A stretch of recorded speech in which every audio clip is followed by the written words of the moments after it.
Bonjour à tous, l'ouverture de l'Assemblée ecclésiale provinciale d'Île-de-France, l'intronisation du patriarche chaldéen Mar-Paul III Nona à Bagdad et la cérémonie mémorielle pour les victimes de l'abbé Ouar à Angers.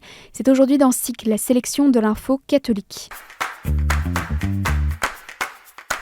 L'Assemblée ecclésiale provinciale d'Île-de-France est officiellement ouverte ce dimanche à Notre-Dame de Paris, avec une messe présidée par Monseigneur Laurent Ulrich, archevêque de Paris, en présence des 8 évêques franciliens et de Monseigneur Antoine de Romanet, évêque aux armées.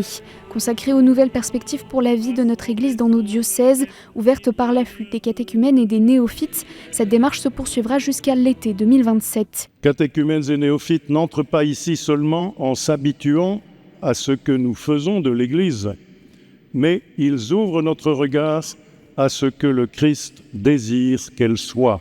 Dans la province ecclésiastique de Paris, le nombre de baptêmes d'adultes est passé de 1249 en 2021 à 3158 en 2026, soit une hausse de 153%. Fatima, Lourdes, Medjugorje ou bien encore Saint-Charbel au Liban, plus de 18 pays et sanctuaires mariaux dans le monde se sont associés à la prière mariale du rosaire pour la paix dans le monde, récitée par le pape ce samedi 30 mai. C'est devant la réplique de la grotte de Lourdes située dans les jardins du Vatican que Léon XIV a prié le chapelet accompagné de plusieurs centaines de fidèles pour clore le mois de mai traditionnellement consacré à la Vierge Marie. Lors de sa méditation à l'issue de cette prière, le Saint-Père a rappelé que la paix n'était ni une théorie, ni une illusion naïve, ni une affaire à gérer selon des intérêts. Noi lo sappiamo, la pace è sempre possibile perché è dono di Dio. Questa pace, la sua pace, ha il volto di Gesù Cristo, il Figlio di Dio, che nella sua vita donata per noi ha riconciliato il cielo e la terra. Dieu cherche des artisans de paix, a conclu le pape. Sa béatitude Mar-Paul III Nona a officiellement été intronisé vendredi à la cathédrale Saint-Joseph de Bagdad. Élu patriarche de Babylone des Chaldéens par le synode chaldéen réuni à Rome en avril dernier, il succède à Louis-Raphaël Sacco dont la renonciation pour raison d'âge a été acceptée par Léon XIV le 10 mars 2026.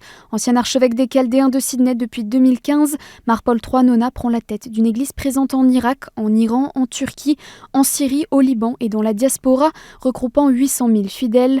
Au lendemain de son intronisation, le pape Léon XIV l'a nommé membre du dicaster pour les églises orientales. La conférence des évêques de France a réagi vendredi dernier à la proposition de loi visant à prévenir et à lutter contre les violences dans le milieu scolaire. Proposée par la niche parlementaire Ensemble pour la République, elle prévoit entre autres un fonds national d'indemnisation et l'inscription explicite dans le Code de l'éducation de l'interdiction des châtiments corporels. Si les évêques français saluent l'intention de nos dirigeants d'engager résolument notre pays dans ces combats nécessaires et urgents, ils ont toutefois mis en garde contre certains articles qui remettent en cause plusieurs libertés fondamentales.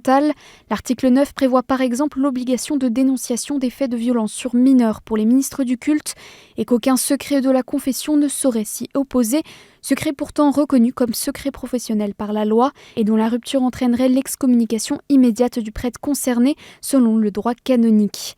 La CEF exprime donc sa grande préoccupation et interpelle les parlementaires qui débattront de la proposition de loi le 1er juin dans l'hémicycle.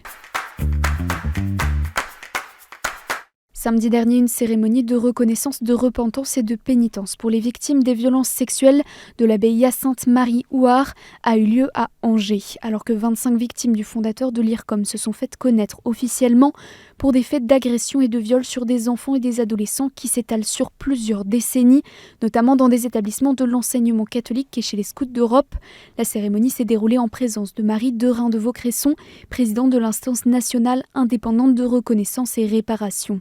Marqué par des témoignages publics de 3 victimes du prêtre mort en 2012, l'événement a été suivi d'une demande de pardon de l'Église par l'évêque d'Angers, Monseigneur Emmanuel Delmas, avant que celui-ci ne dévoile et ne bénisse une plaque commémorative installée dans la cathédrale. Dans une tribune parue samedi dans le quotidien Ouest France, les 10 évêques de la province ecclésiastique de Rennes, conduits par l'archevêque Monseigneur Pierre d'Ornelas, se sont exprimés sur la loi garantissant l'égal accès aux soins palliatifs, publiée au journal officiel le 27 mai. Les évêques saluent une société qui reconnaît les valeurs portées par les soignants qui accompagnent nos proches en fin de vie, des valeurs qui témoignent d'un bel humanisme.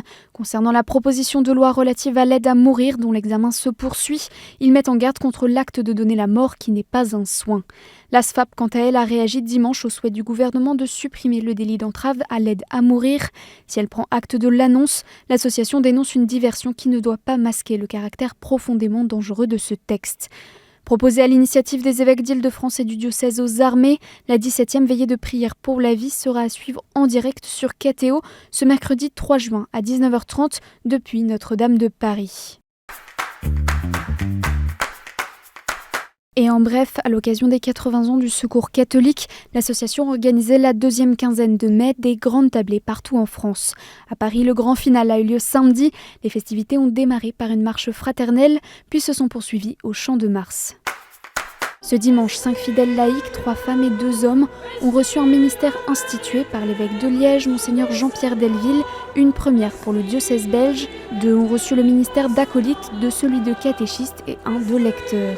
Ce service stable conféré à vie en application des motu proprio promulgués par le pape François charge ses fidèles institués de servir la communauté dans 3 domaines, la parole de Dieu, la prière communautaire et l'évangélisation. 320 séminaristes se sont réunis ce samedi pour le tournoi de foot interséminaire. Après la messe, c'est sur les pelouses du Stade Rennais que le coup d'envoi a été donné par Monseigneur d'Ornelas. Et c'est le séminaire Saint-Martin d'Evron qui a remporté la finale face au séminaire Saint-Yves de Rennes qui organisait cette année la rencontre.